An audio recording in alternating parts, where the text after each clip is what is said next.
What's going on, guys? Josh here from Momentum Productions, and today I'm going to be showing you how to get awesome slow motion footage while using a gimbal.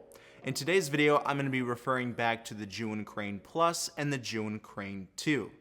Now, why would you ever want to use slow motion? I know that's kind of an obvious answer to give, but slow motion allows us to capture things that we normally wouldn't see in normal motion. For example, we can accentuate scenes by using slow motion. We can also exaggerate scenes. We can make things last longer and just really focus on a specific emotion, topic, or subject. Sometimes when we shoot things in real motion and then export it in real motion, things just go by too fast and we want to get more time with that specific scene or subject. So slow motion is definitely a great tool to help accentuate a certain mood, genre, topic, or scene. Also, character too. First things first, let's talk about the best settings for your camera. Rule of thumb is you want to double your shutter speed according to your frame rate. What's the optimum frame rate? Well, go as high as your camera allows, but try not to lose any resolution in the process. So for example, if your camera can shoot at 120 frames per second in full HD, use that setting. Now for Sony cameras, I know that there is a preset button or dial, like on my A9 for example, there is a slow motion option on the dial. Don't use that because it actually drops the bit rate and you don't get as much data as if you would set the camera to 120 frames per second in the general menu. So keep that in mind. Stay away from that dial because it drops the quality and the bit rate.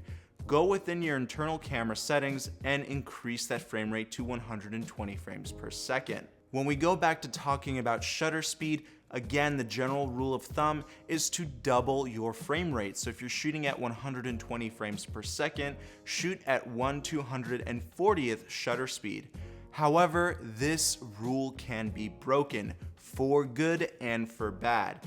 For example, if you don't want to capture a lot of motion blur, feel free to increase that shutter speed to, let's say, 1/400th or 1/500th. I've done this on multiple fitness shoots. It makes a lot of the shots come out crispier and you don't get that blurry footage, especially if you decide to freeze frame. Now here's the downside to increasing that shutter speed. You do lose a lot of that realism and that motion blur, but honestly, those are the two of the main things that you're gonna lose. So if that's not important to you, feel free to increase that shutter speed. You can also benefit from that because you don't have to use an ND filter. This will automatically decrease the exposure in your shot. Now let's say we decrease the shutter speed below the recommended limits. For example, if I'm shooting at 60 frames per second and I'm recording everything at 1/50th shutter speed and you decide to play everything back in slow motion, you are going to get very choppy and blurry slow motion. I would never go below these recommended limits because it can cause a lot of problems for you in post-production. However, if you do increase the shutter speed, you can always add motion blur, and honestly, it's a lot better to increase the shutter speed than to decrease the shutter speed. But when you know exactly what kind of shot you want to capture and you want realism and motion blur and you want everything to go by the book, then definitely double the frame rate when it comes down to shutter speeds. So again, the rule of thumb is when you're shooting at 60 frames per second, shoot at 1/120th shutter speed. Just keep doubling up that number. But rules are meant to be broken, so I'm gonna leave that up to you. Next, let's talk about why you would want to use slow motion for a certain shot. For example, this shot here, we have a low angle shot of Jason Vong's shoes, and you can see each individual drop of water come off of it as he's walking through the water. This is a great close-up / slow motion shot, but why did I decide to go for that slow motion? Well, I wanted to exaggerate the movement. And by that, I mean make everything move a lot slower, especially when it comes down to those water droplets. I wanted to see those individual droplets as best as I could. So that's another reason why increasing your shutter speed will help capture a crispier shot when you have a lot of little objects that are moving quickly. When it comes down to filming people's faces, capturing their emotions and reactions to certain things, definitely capture that in slow motion. You would be surprised how much better your shots will look. When you're exaggerating a person's happy mood, you make everybody else who's watching your footage happier. Believe it or not, make your viewers feel emotion just like the characters in your shots are feeling that emotion. And by the way, don't be limited to just using your gimbal. Handheld shots get away with a lot of good things too, so make sure you check out this video here where I talk about when to use a gimbal and when to use handheld. Sometimes it can also be difficult to decide whether or not slow motion is right for your shoot. So if that's the case, shoot at the highest frame rate possible, but make sure you're not capturing audio with that highest frame rate possible, because if you do decide to export your shots in 24 frames per second, if you're capturing audio, you might have some syncing issues. Sometimes it might lag or go faster than normal. You don't want to have those issues.